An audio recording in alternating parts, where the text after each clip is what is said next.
Study point Odia news channel को आपण मानक स्वागत।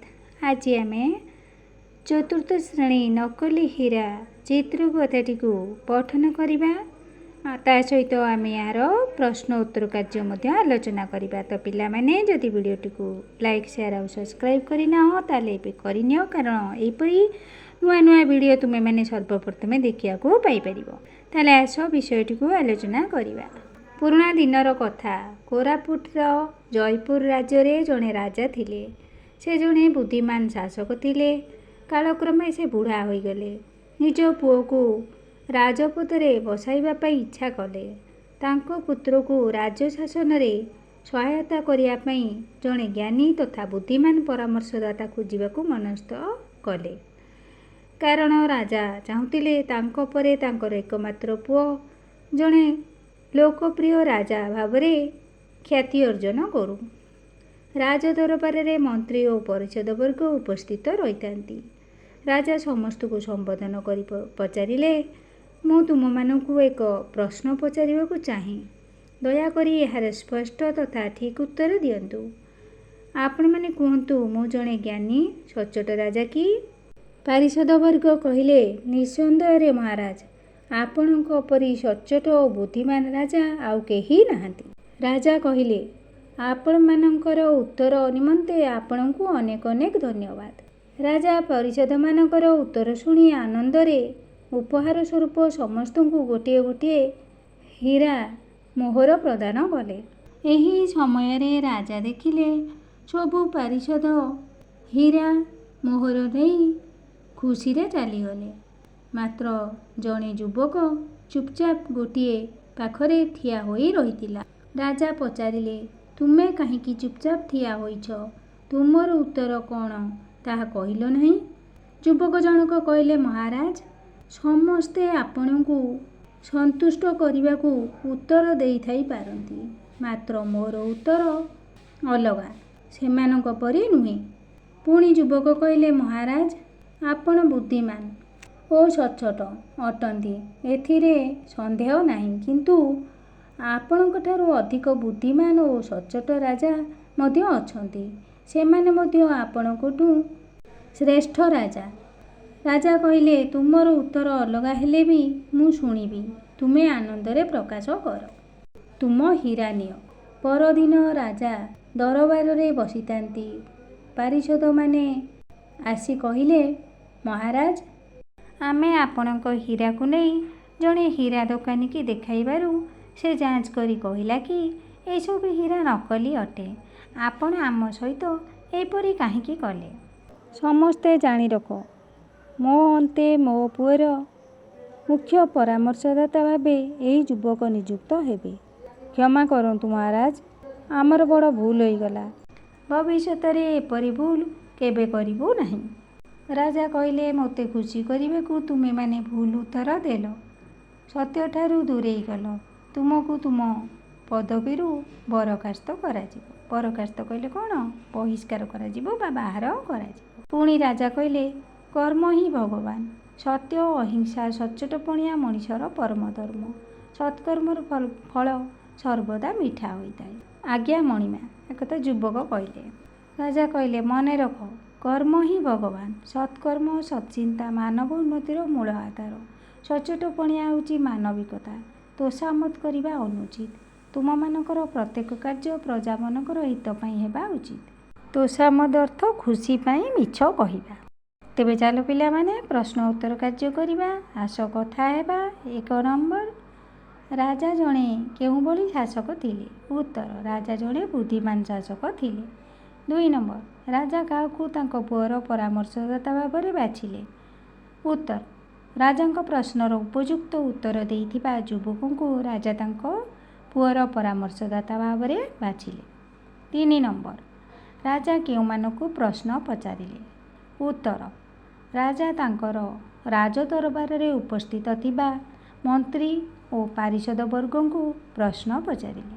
4 नंबर युवक जनक नीरव थिले काहींकी? उत्तर युवक जनक नीरव थिले कारण से राजा को संतुष्ट करने को भूल उत्तर न देई ठीक उत्तर देवाई चाहूले। 5 नंबर राजा युवकों उपरे କାହିଁକି ଖୁସି ହେଲେ? ଉତ୍ତର, ଯୁବକ ଜଣକ ଅନ୍ୟମାନଙ୍କ ପରି ରାଜାଙ୍କୁ ସନ୍ତୁଷ୍ଟ କରିବା ପାଇଁ ଭୁଲ ଉତ୍ତର ନ ଦେଇ ସମସ୍ତଙ୍କଠାରୁ ଅଲଗା ଉତ୍ତର ଦେଇଥିବାରୁ ରାଜା ଯୁବକଙ୍କ ପରି ଖୁସି ହେଲେ।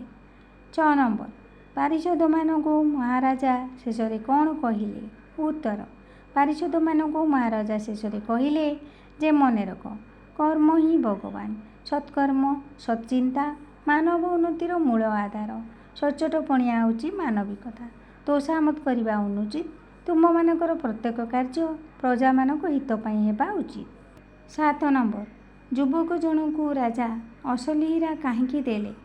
ଉତ୍ତର, ଯୁବକ ଜଣକ ରାଜାଙ୍କ ପ୍ରଶ୍ନର ସଠିକ୍ ଉତ୍ତର ଦେଇଥିବାରୁ ରାଜା ତାଙ୍କୁ ଅସଲି ହୀରା ଦେଲେ। 8 ନମ୍ବର, ପାରିଷଦମାନଙ୍କୁ ରାଜା ନକଲି ହୀରା ଦେବାର କାରଣ କ'ଣ?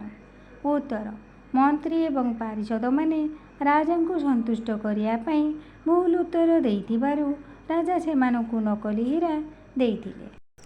ଆସ ଉତ୍ତର ଲେଖିବା। 1 ନମ୍ବର, ଆସ ନିମ୍ନ ଶବ୍ଦଗୁଡ଼ିକର ବିପରୀତ ଅର୍ଥବୋଧକ ଶବ୍ଦ ଲେଖିବା। ତାହେଲେ ବିପରୀତ ଅର୍ଥ କ'ଣ ହେବ? ପୁରୁଣାର ହେବ ନୂଆ, ଦୁଃଖର ହେବ ସୁଖ, ଉପସ୍ଥିତ ଅନୁପସ୍ଥିତ, ସନ୍ଦେହ ନିଃସନ୍ଦେହ, ସନ୍ତୁଷ୍ଟ ଅସନ୍ତୁଷ୍ଟ, ନକଲି ଅସଲି। ଆସ ଗୋଟିଏ କିମ୍ବା ଦୁଇଟି ବାକ୍ୟରେ ଉତ୍ତର ଲେଖିବା। ରାଜା ପାରିଷଦମାନଙ୍କୁ ସମ୍ବୋଧନ କରି କେଉଁ ପ୍ରଶ୍ନ ପଚାରିଲେ? ଉତ୍ତର, ରାଜା ପାରିଷଦମାନଙ୍କୁ ସମ୍ବୋଧନ କରି ପ୍ରଶ୍ନ ପଚାରିଲେ, ଆପଣମାନେ କୁହନ୍ତୁ, ମୁଁ ଜଣେ ଜ୍ଞାନୀ ଓ ସଚ୍ଚୋଟ ରାଜା କି? ଖ ନମ୍ବର, ପାରିଷଦମାନେ କ'ଣ ଶିକ୍ଷା ପାଇଲେ? ଉତ୍ତର, କର୍ମ ହିଁ ଭଗବାନ। ସତ୍ୟ, ଅହିଂସା, ସଚ୍ଚୋଟପଣିଆ ମଣିଷର ପରମ ଧର୍ମ। ସତ୍କର୍ମର ଫଳ ସର୍ବଦା ମିଠା ହୋଇଥାଏ। ପାରିଷଦମାନେ ଏହି ଶିକ୍ଷା ପାଇଲେ। ଗ ନମ୍ବର, ଏହି ପାଠରୁ ଆମେ କେଉଁ ଶିକ୍ଷା ପାଇଲୁ? ଉତ୍ତର, ଏହି ପାଠରୁ ଆମେ ଏହି ଶିକ୍ଷା ପାଇଲେ ଯେ କର୍ମ ହିଁ ଭଗବାନ। ସତ୍କର୍ମ, ସତ୍ଚିନ୍ତା ମାନବ ଉନ୍ନତିର ମୂଳ ଆଧାର। ସଚ୍ଚୋଟପଣିଆ ହେଉଛି ମାନବିକତା। ତୋଷାମତ କରିବା ଅନୁଚିତ। ଭାଷାର କଥା ପଢ଼, ବୁଝ ଓ ଲେଖ। 1 ନମ୍ବର, ନିମ୍ନଲିଖିତ ପ୍ରଶ୍ନଗୁଡ଼ିକର 4ଟି ସମ୍ଭାବ୍ୟ ଉତ୍ତର ମଧ୍ୟରୁ ଠିକ୍ ଉତ୍ତର ପାଖରେ ଠିକ୍ ଚିହ୍ନ ଦିଅ। ବୃଦ୍ଧ ରାଜାଙ୍କର କେତେ ଜଣ ପୁଅ ଥିଲେ? ଜଣେ, 2 ଜଣ, 3 ଜଣ, 4 ଜଣ। ତାହେଲେ କଟା ହେଇଯିବ ଉତ୍ତର ଜଣେ। ଜଣେ ପାଖରେ ତୁମେ କ'ଣ କରିବ? ଠିକ୍ ଚିହ୍ନ ଦେବ। ରାଜା ତାଙ୍କ ପୁଅ ପାଇଁ କ'ଣ ଖୋଜୁଥିଲେ? ରାଣୀ, ଘର, ପରାମର୍ଶଦାତା, ଗୁରୁ। ତାହେଲେ ଏହାର ଉତ୍ତର ହେଇଯିବ ଗ ନମ୍ବରଟା, ପରାମର୍ଶଦାତା। ତୁମେ କାହିଁକି ଚୁପଚାପ ଠିଆ ହୋଇଛ? ଉତ୍ତର ଦିଅ। ଏକଥା କିଏ କହିଥିଲେ? ଯୁବକ, ପାରିଷଦ, ରାଜା, ମନ୍ତ୍ରୀ। କିଏ କହିଥିଲେ ଏକଥା? ଗ ନମ୍ବର, ରାଜା କହିଥିଲେ। ମହାରାଜା, ଆମକୁ କ୍ଷମା କରନ୍ତୁ, ଆମର ଭୁଲ ହେଇଛି। ଏକଥା କିଏ କହିଥିଲେ? ରାଜା, ଯୁବକ, ପାରିଷଦ, ମନ୍ତ୍ରୀ। ପାରିଷଦ କହିଥିଲେ। ଗ ନମ୍ବରଟା ହେଇଯିବ ଉତ୍ତର। ରାଜା ଅସଲି ସୁନା କାହାକୁ ଦେଇଥିଲେ? ବୃଦ୍ଧ, ସେନାପତି, ପାରିଷଦ, ଯୁବକ। କାହାକୁ ଦେଇଥିଲେ? ଘ ନମ୍ବରଟା ହେଇଯିବ ଯୁବକ। କିଏ ବଡ଼ ବଳବାନ? ରାଜା, ମନ୍ତ୍ରୀ, ପାରିଷଦ ବର୍ଗ, ସମୟ। ଉତ୍ତର ହେଇଯିବ ଘ ନମ୍ବରଟା ସମୟ। 7 ନମ୍ବର, ଆସ ନିମ୍ନରେ ଦିଆଯାଇଥିବା ଶବ୍ଦଗୁଡ଼ିକୁ ସେମାନଙ୍କର ଉପଯୁକ୍ତ ଅର୍ଥ ସହିତ ମେଳ କରିବା। ତାହେଲେ ରାଜାର ଅନ୍ୟ ଶବ୍ଦ କ'ଣ? ନୃପତି। ନୃପତି ପାଖକୁ ଗାର ଟାଣିଦେବା। ପୁଅର, ପୁତ୍ର। ଦିନର, ଦିବସ। ଆନନ୍ଦର କ'ଣ?